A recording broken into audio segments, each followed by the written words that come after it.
विनवो बारंबार।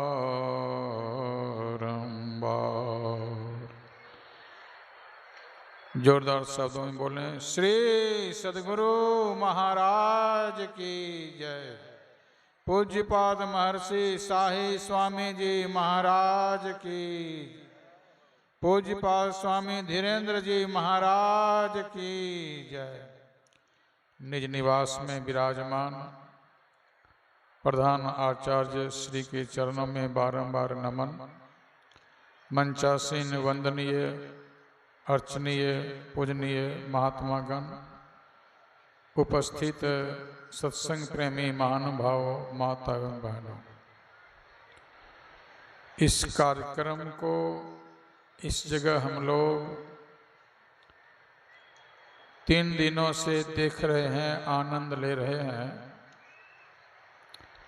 एकमात्र सद्गुरु महाराज के एक लाल,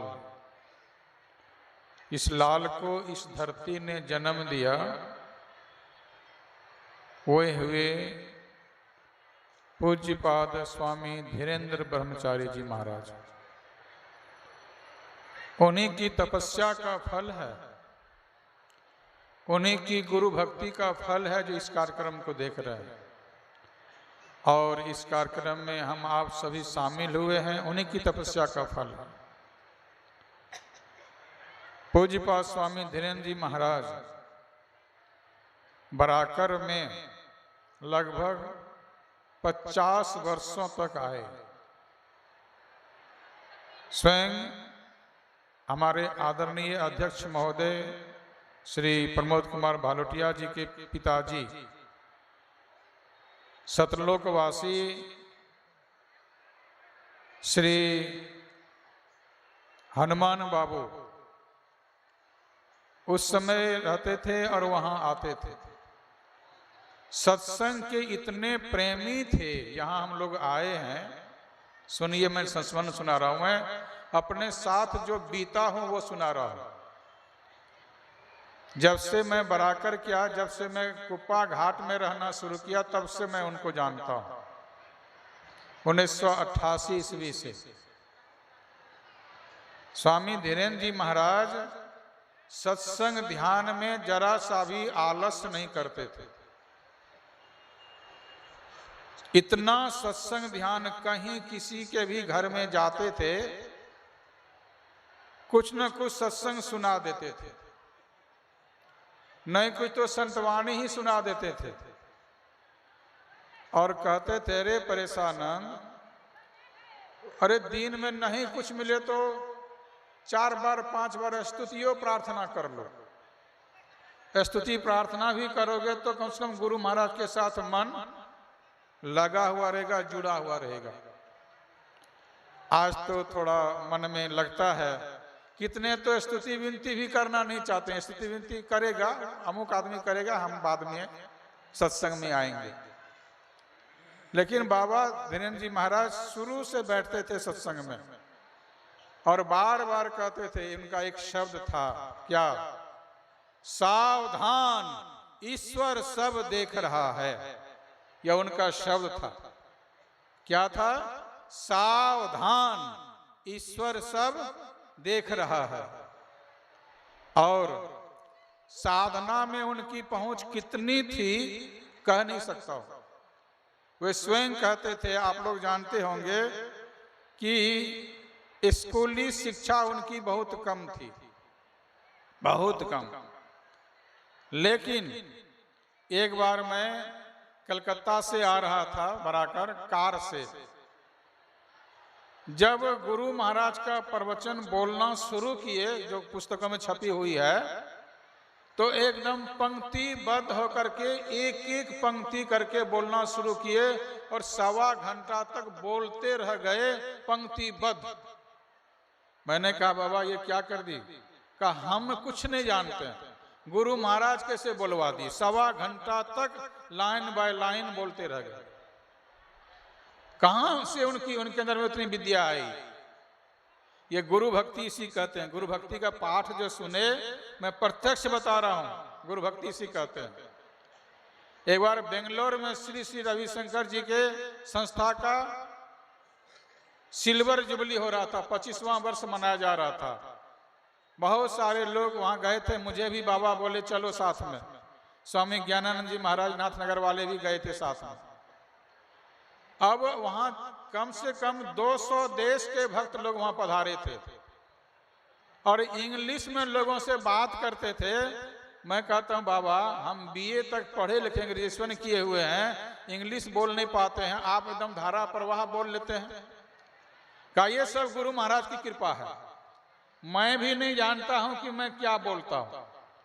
और खुश होते थे सुनने वाले सब, और मैं भी सुन के समझता था कि सही में सही इंग्लिश में बातचीत कर रहे हैं। इस साधना की पहुंच की कृपा है, गुरु भक्ति की कृपा है। इसलिए हम आप लोगों को सचेत होकर यह जानना चाहिए हम लोग दुखी क्यों हैं। बार बार स्वामी धीरेन्द्र जी महाराज कहते थे झूठी प्रशंसा न करो न करवाओ। अगर झूठी प्रशंसा करोगे और झूठी प्रशंसा किसी से करवाओगे, साधना में कभी आगे नहीं बढ़ पाओगे। बोलिए श्री जय। इसलिए सावधान होकर के आज उनके यहाँ आज स्वामी धीरेन्द्र जी महाराज के किस कार्यक्रम में पधारे हैं? महापरिनिर्वाण दिवस के आधार पर पधारे हैं। तो आज से कम झूठी प्रशंसा न करो और न कराओ। स्वामी धीरेन्द्र जी महाराज बार बार कहते थे हे हो परेशानन की कहिए। गुरु महाराज जिनको कुछो ने बोलो छे वो कहे गुरु महाराज हमको ऐसा बोले थे, ऐसा बोले थे। का ये सब झूठी बात न बोलो न बोलवाओ, इससे भक्ति में आगे नहीं बढ़ पाओगे। कितने तो कहते हैं पूज्यपाद महर्षि शाही स्वामी जी महाराज को ऐसे बोले थे, ऐसे बोले थे। अगर सच में बोले हैं तब तो गुरु भक्ति है, नहीं बोले हैं उनसे और अगर बोल रहे हैं तो झूठी प्रशंसा करके पा रहे हैं, तो इससे साधना में कमी आएगी। इसलिए झूठी प्रशंसा पर स्वामी धीरेन्द्र जी महाराज बहुत बल देते थे। न करो न करवाओ और सापेक्ष होकर के हकीकत में होकर के रहो। और स्वामी धीरेन्द्र जी महाराज कहते थे अरे बार बार मनुष्य शरीर मिलेगा कि नहीं मिलेगा कौन जानता। जितना जल्दी हो भजन कर लो।